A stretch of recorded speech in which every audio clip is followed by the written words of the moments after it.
miidulot sa taong lumilimot, awa mo'y ihulog. Panginoon, napasa amin, Ika'y tanglaw at siyang lakas sa pagbabago ng buhay. Halina mananakop, pag-ibig mo sa miidulot sa taong lumilimot, awa mo'y ihulog. Sa ngalan ng Ama at ng Anak at ng Espiritu Santo. Amen. Sumainyo ang Panginoon. At sumayo rin. Mga kapatid, aminin natin ang ating mga kasalanan upang tayo'y maging marapat gumanap sa banal na pagdiriwang. Tayo pong lahat, inaamin ko sa makapangyarihang Diyos at sa inyo mga kapatid, na lubha akong nagkasala sa isip, sa salita at sa gawa at sa aking pagkukulang. Kaya isinasamo ko sa mahal na Birheng Maria, sa lahat ng mga anghel at mga banal, at sa inyo mga kapatid, na ako'y ipanalangin sa Panginoong ating Diyos. Kaawaan tayo ng makapangyarihang Diyos, patawarin tayo sa ating mga kasalanan, at patnubayan tayo sa buhay na walang hanggan. Amen. Panginoon, kaawaan mo kami. Panginoon, kaawaan mo kami. Kristo, kaawaan mo kami. Kristo, kaawaan mo kami. Panginoon, kaawaan mo kami. Panginoon, kaawaan mo kami. Manalangin tayo. Ama naming makapangyarihan, ngayong malapit na ang Pasko ng pagsilang ng iyong anak, kaming mga lingkod mong hindi karapat-dapat ay tangkilikin nawa sa pag-ibig ng iyong salita na nagkatawang tao sa sinapupunan ng mahal na Birhen at nananahan sa aming piling, kasama ng Espiritu Santo, magpa sa walang hanggan. Amen. Magsiupo muna ang lahat.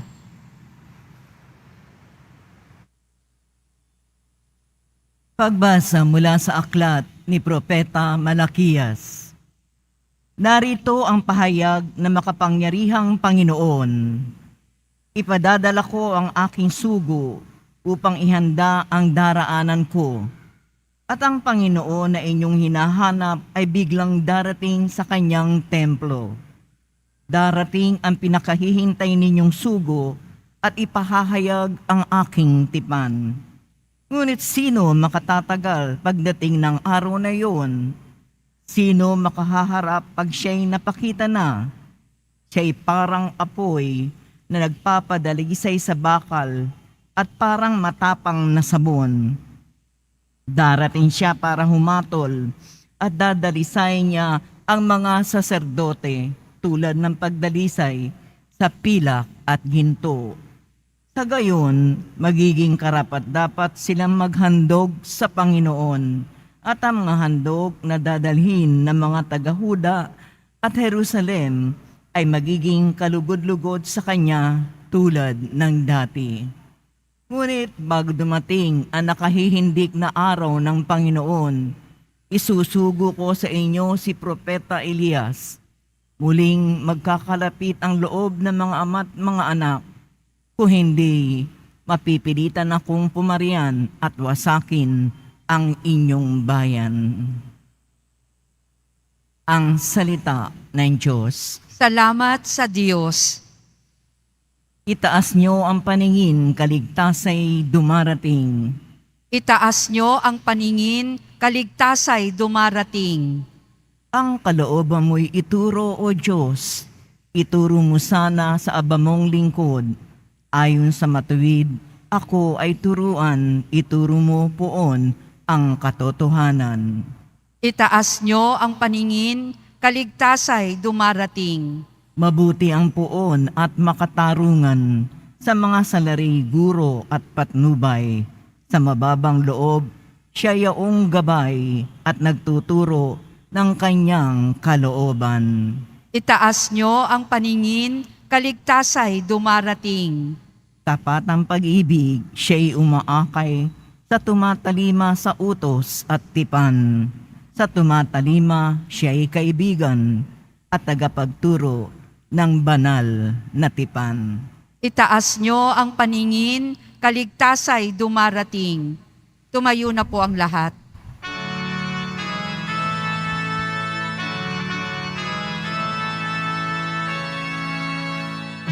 Hallelujah,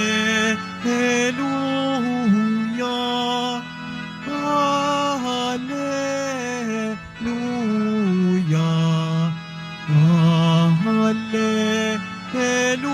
Hallelujah, Hallelujah.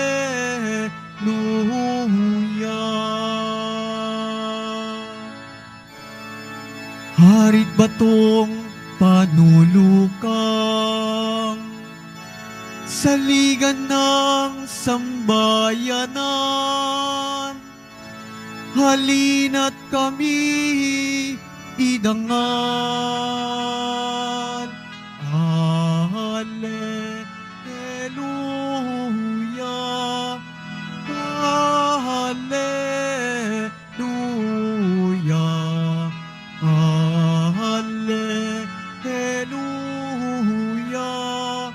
Hallelujah.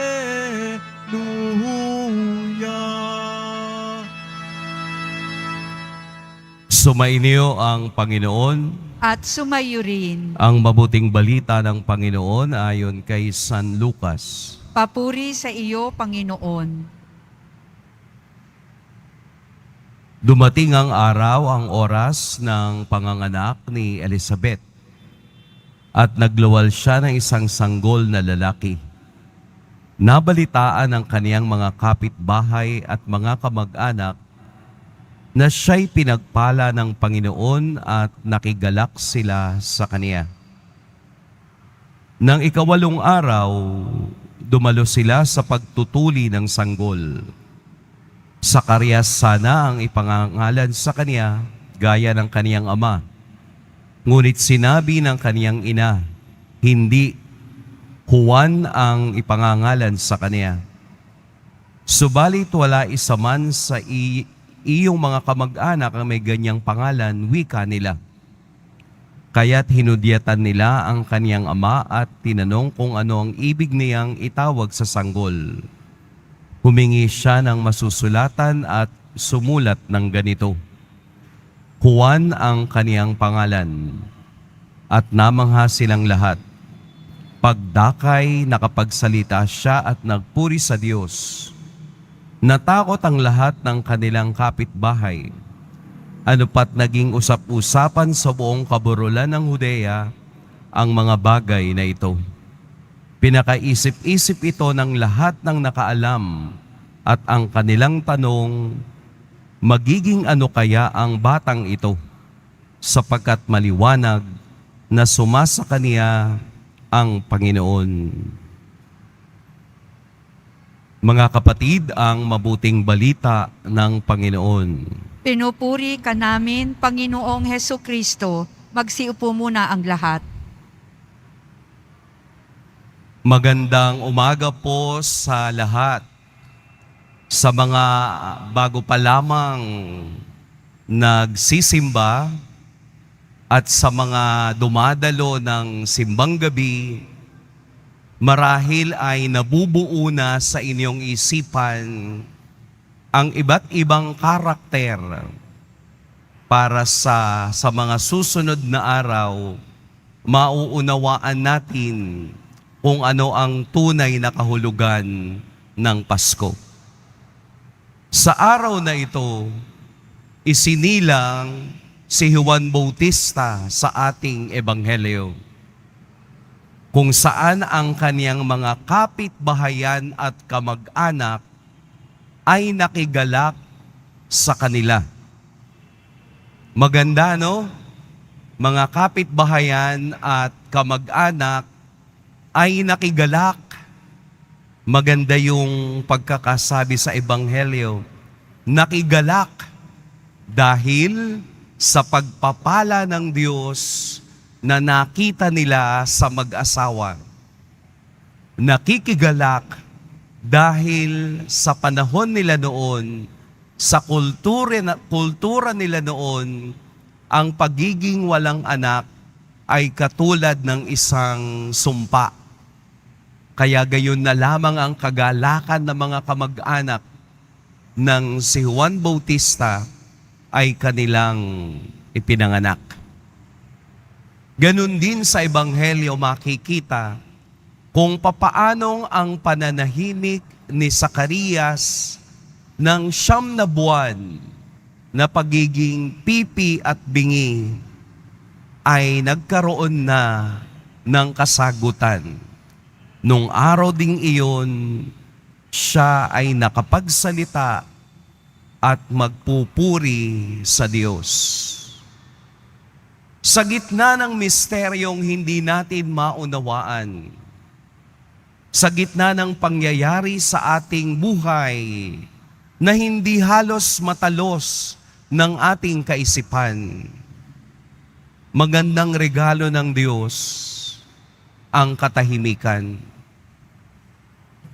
Sa panahong si Zacarias ay hindi nakaririnig at nakapagsasalita, kaniya sigurong pinagtatahi-tahi, pinagtatagni-tagni ang misteryong nangyari sa kanila simula nang siya'y nag-alay ng kamaniyang, nagpakita ang anghel, ibinalita sa kaniya hanggang siya'y makabalik sa Judea para si Elizabeth ay alagaan.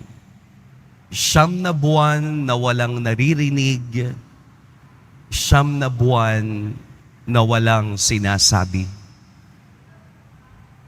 Ano po ang ibig sabihin nito? Tayo rin ay inaasahang makinig sa Diyos.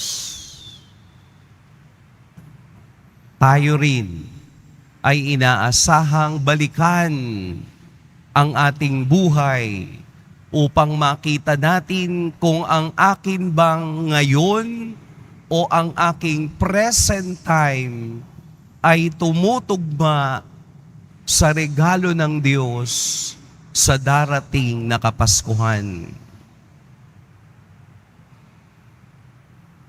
Katahimikan,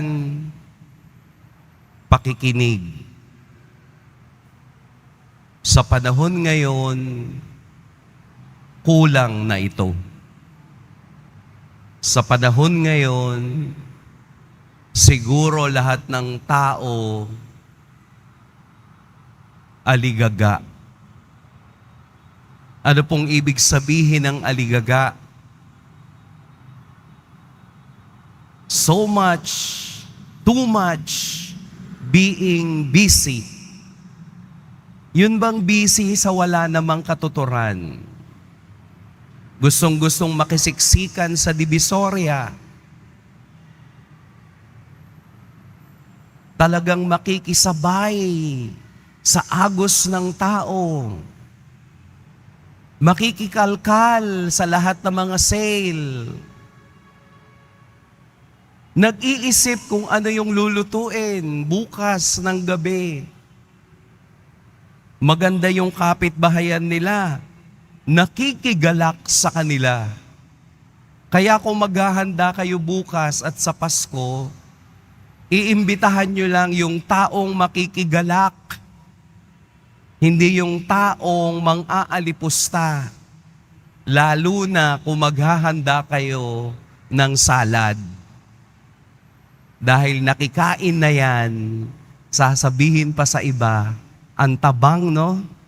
Kulang sa gatas. Ang inyong iimbitahan ay ang kamag-anak na makikigalak sa inyo at hindi yung mga taong hindi makikiisa sa inyong kasiyahan. Ngayon sa pagdating ng Pasko, tingnan natin kung tayo'y nakapakinig na. Tingnan natin kung tayo ay pumasok na sa tema ng kasiyahan ng pagdating ng Diyos.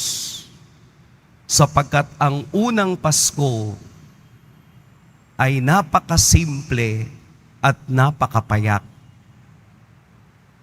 Hayaan natin na ang Ebanghelyo ang magdala sa atin sa sitwasyon na ang pagbibiyaya ng Diyos ay dumarating at nararanasan ng mga taong nakikinig at sumusunod sa kaniyang mga salita. Kung papaanong sumunod si Zacarias sa salita ng anghel, kung papaanong siya ay nagpasailalim sa kapangyarihan ng Diyos, katulad ni Elizabeth, ang batang Juan ay isinilang upang maghanda sa daraanan ng Panginoon.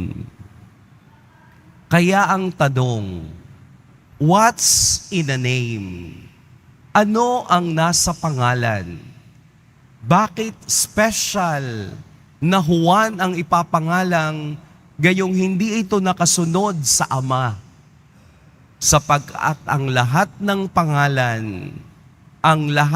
pangalang ibinibigay ng Diyos sa ating lahat ay kaakibat ng misyon natin sa buhay. Kaya gayon na lamang ang pangangalaga natin sa ating pangalan upang ito ay maging malinis sa mata ng Diyos at makatupad tayo sa misyong ibinigay niya sa atin.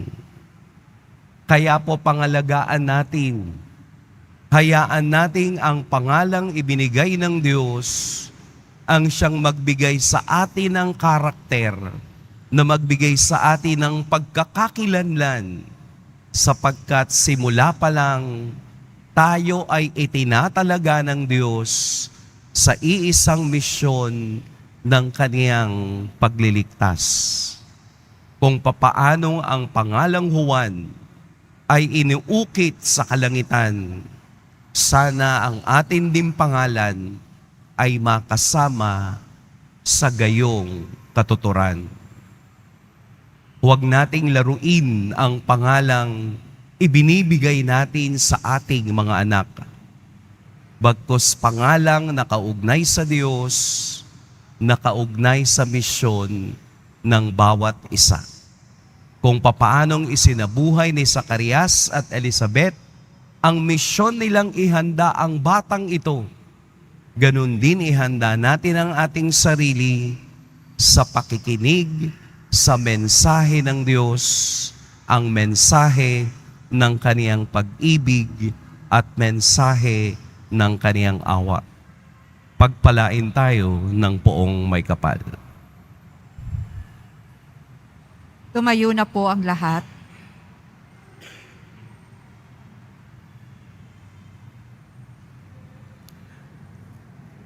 Minamahal kong mga kapatid, tinawag ni Zacarias na Juan ang kaniyang anak na ibig sabihin ang Diyos ay mapagpala.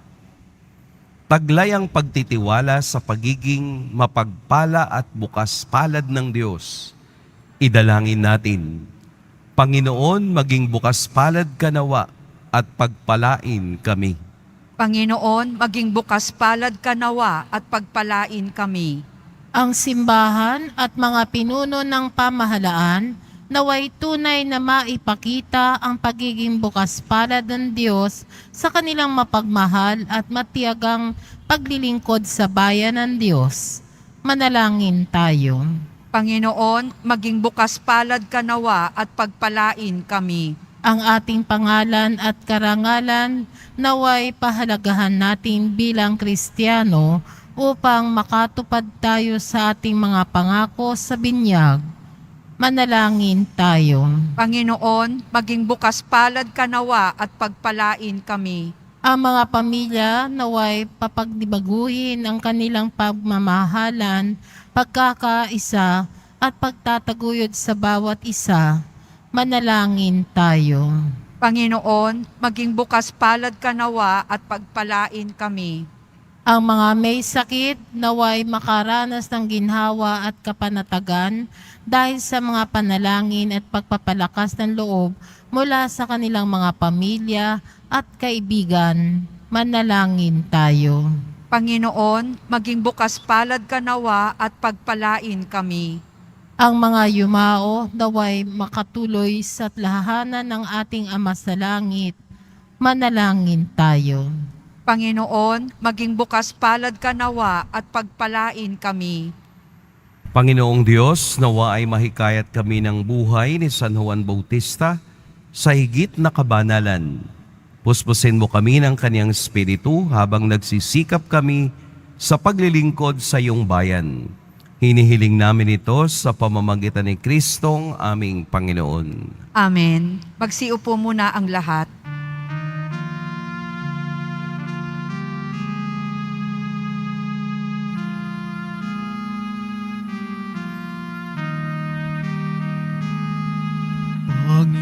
Panginoon, aming handog ang tinapay at alak, alay ng bayang umaasa sa pagdating mo.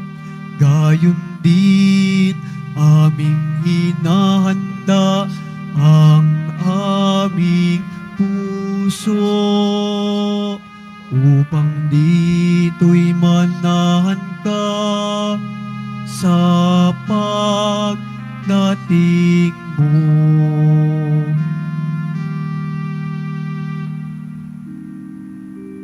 Tumayo na po ang lahat.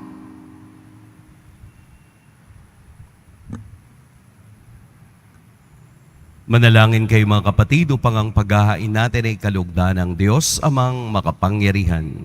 Tanggapin nawa ng Panginoon itong paghahain sa iyong mga kamay, sa kapurihan niya at karangalan, sa ating kapakinabangan at sa buong sambayanan niyang banal.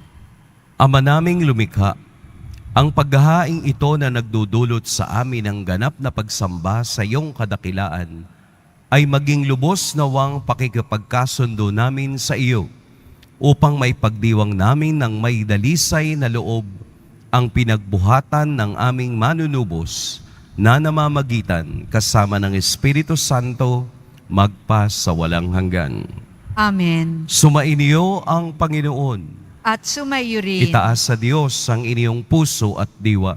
Itinaas na namin sa Panginoon. Pasalamatan natin ang Panginoong ating Diyos. Marapat na siya ay pasalamatan. Ama naming makapangyarihan, tunay ngang marapat na ikaw ay aming pasalamatan sa pamamagitan ni Jesucristo na aming Panginoon. Ang pagsusugo mo sa Kaniya ay ipinahayag ng lahat ng mga propeta. Ang pagsilang niya ay pinanabika ng mahal na birheng kaniyang inang tunay sa kapangyarihan ng Espiritong Banal. Ang pagdating niya ay inilahad ni San Juan Bautista sa kaniyang pagbibinyag. Ngayong pinaghahandaan namin ang maligayang araw ng kaniyang pagsilang, kami nananabik at nananalangin, lubos na makaharap sa kaniyang kadakilaan. Kaya kaisa ng mga anghel na nagsisiawit ng papuri sa iyo, nang walang humpay sa kalangitan, kami nagbubunyi sa iyong kadakilaan. Santo, Santo, Santo, Panginoong Diyos ng mga hukbo, napupuno ang langit at lupa ng kadakilaan mo. O sana sa kaitaasan, pinagpala ang naparirito sa ngalan ng Panginoon. O sana sa kaitaasan. Magsiluhod po ang lahat. Ama naming banal, ikaw ang bukal ng tanang kabanalan. Kaya't sa pamamagitan ng Espiritu gawin mong banal ang kaloob na ito upang para sa amin maging katawan at dugo ng aming Panginoong Heso Kristo. Bago niya pinagtiis ang kusang loob na maging handog, hinawakan niyang tinapay, pinasalamatan kaniya, pinaghati-hati niya iyon, iniabot sa kaniyang mga alagad at sinabi, Tanggapin ninyong lahat ito at kanin, ito ang aking katawan na ihahandog para sa inyo.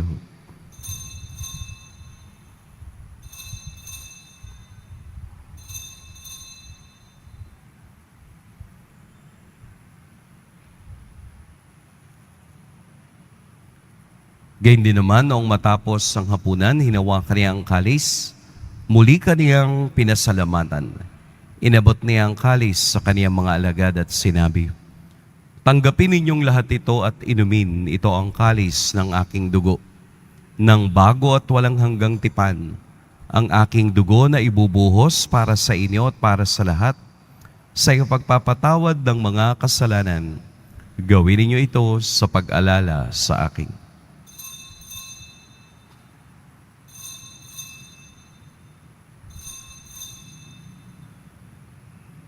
Tumayo na po ang lahat. Ipagbunyi natin ang misteryo ng pananampalataya. Si Kristo'y namatay, si Kristo'y nabuhay, si Kristo'y babalik sa wakas ng panahon. Ama, ginagawa namin ngayon ang pag-alala sa pagkamatay at muling pagkabuhay ng iyong anak. Kaya't iniaalay namin sa iyo ang tinapay na nagbibigay buhay at ang kalis na nagkakaloob ng kaligtasan. Kami nagpapasalamat dahil kami iyong minarapat na tumayo sa harap mo para maglingkod sa iyo. Isinasamo namin kaming magsasalo-salo sa katawan at dugo ni Kristo ay mabuklod sa pagkakaisa sa pamamagitan ng Espiritu Santo. Ama, lingapin mo yung simbahang laganap sa buong daigdig. Puspusin mo kami sa pag-ibig, kaisa ni Francisco na aming Papa at ni Jose na aming Obispo at ng Tanang Kaparian. Alalahanin mo rin ang mga kapatid naming nahimlay nang may pag-asang sila'y muling mabubuhay, gayon din ang lahat ng mga pumanaw. Kaawaan mo sila at patuloyin sa iyong kaliwanagan. Kaawaan mo at pagintapating kaming lahat na makasalo sa iyong buhay na walang wakas. Kaisa ng mahal na Birheng Maria na ina ng Diyos, ng kabiyak ng puso niyang si San Jose, kaisa ng mga apostol ni San Juan Bautista, at ng lahat ng mga banal na namuhay dito sa daigdig ng kalugod-lugod sa iyo, maipagdiwang nawa namin ang pagpupuri sa ikararangal mo sa pamamagitan ng iyong anak na aming Panginoong Hesukristo. Sa pamamagitan ni Kristo, kasama niya at sa Kaniya, ang lahat ng parangal at papuri sa iyo, Diyos, Amang makapangyarihan, kasama ng Espiritu Santo, magpa sa walang hanggan. Amen. Sa tagubilin ng manakagagaling na utos at sa turo ni Jesus na Panginoon natin at Diyos, ipahayag natin ng lakas loob. Ama namin, Sumasalangit ka, sambahin ang ngalan mo, mapasa amin ang kaharian mo, sundin ang loob mo dito sa lupa para nang sa langit. Bigyan mo kami ngayon ng aming kakanin sa araw-araw at patawarin mo kami sa aming mga sala para ng pagpapatawad namin sa nagkakasala sa amin. At huwag mo kaming ipahintulot sa tukso at iadya mo kami sa lahat ng masama. hinihiling namin kami iadya sa lahat ng masama. Pagkalooban ng kapayapaan araw-araw, iligtas sa kasalanan at ilayo sa lahat ng kapahamakan. Samantalang aming pinananabikan ang dakilang araw ng pagpapahayag ng tagapagligtas naming si Hesukristo. Sapagkat iyo ang kaharian at ang kapangyarihan at ang kapurihan magpakailanman. Amen. Panginoong Hesukristo, sinabi mo sa iyong mga apostol, "Kapayapaan ang iniiwan ko sa inyo, ang aking kapayapaan ang ibinibigay ko sa inyo. Tunghayan mo ang aming pananampalataya at huwag ang aming pagkakasala. Pagkalooban mo kami ng kapayapaan at pagkakaisa ayon sa iyong kalooban, kasama ng Espiritu Santo, magpa sa walang hanggan." Amen. Ang kapayapaan ng Panginoon naway laging sumainiyong lahat. At sumayo rin. Magbigayan kayo ng kapayapaan sa isa't isa. Peace be with you. Kordero ng Diyos na nag-aalis ng mga kasalanan ng sanlibutan, maawa ka sa amin. Kordero ng Diyos na nag-aalis ng mga kasalanan ng sanlibutan, maawa ka sa amin. Kordero ng Diyos na nag-aalis ng mga kasalanan ng sanlibutan, ipagkaloob mo sa amin ang kapayapaan. Lumuhod po ang lahat. Ito ang kordero ng Diyos, ito ang nag-aalis ng kasalanan ng sanlibutan. Mapalad ang inaanyayahan sa kaniyang piging. Panginoon, karapat hindi ako karapat-dapat na magpatuloy sa iyo. Ngunit sa isang salita mo lamang ay gagaling na ako. May the body and blood of Christ.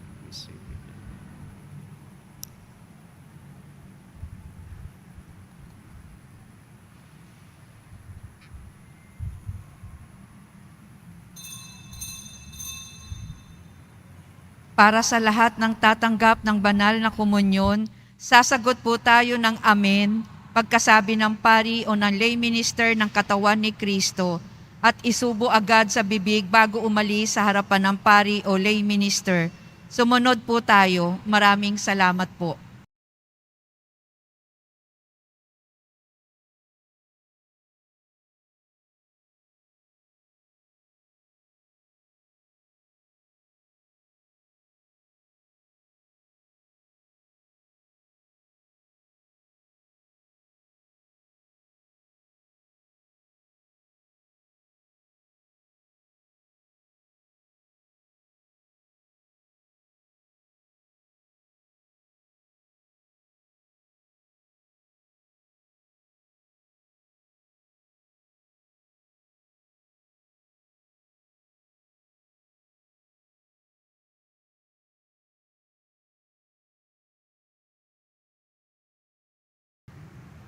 Manalangin tayo.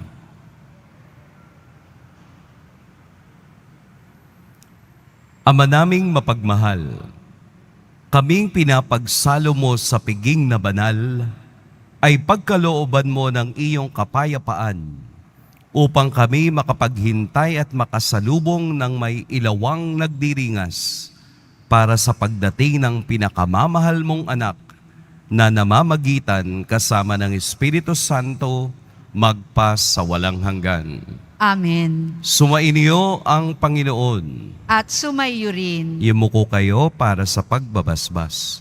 Mahal na poong Jesus Nazareno, inihayag mo sa pamamagitan ng krus ang walang maliw na pag-ibig ng Diyos sa sangkatauhan. Pakinggan mo po ang kahilingan ng iyong angkan na nagsusumamo sa iyo. Makamtanawa nila ang iyong katugunan at tanggapin ang kasagutan na may utang na loob na tinatanaw. Basbasan din po ninyo ang mga daladala nilang mga imahen at dasalan. Sa pamamagitan ng bendisyon na ito, naway maalala nila ang mga pangako nila noon sa biniyag na ikaw ang kanilang iibigin at paglilingkuran bilang Panginoon magpa sa walang hanggan.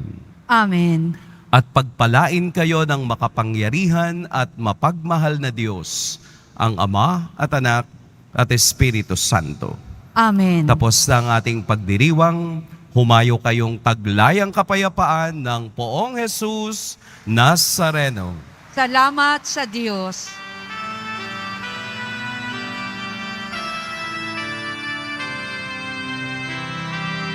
Nuestro Padre Jesus Nazareno, sinasamba ka namin, inihinto ka namin, aral mo ang aming buhay at kaligtasan. Nuestro Padre Jesus Nazareno, iligtas mo kami sa kasalanan. Ang krus mong kinamatayan ay sagisag ng aming kaligtasan. Nuestro Padre Jesus Nazareno, dinarangal ka namin. Nuestro Padre Jesus Nazareno, niluluwalhati ka namin. Nuestro Padre Jesus Nazareno, dinarangal ka namin. Nuestro Padre Jesus Nazareno, niluluwalhati ka namin.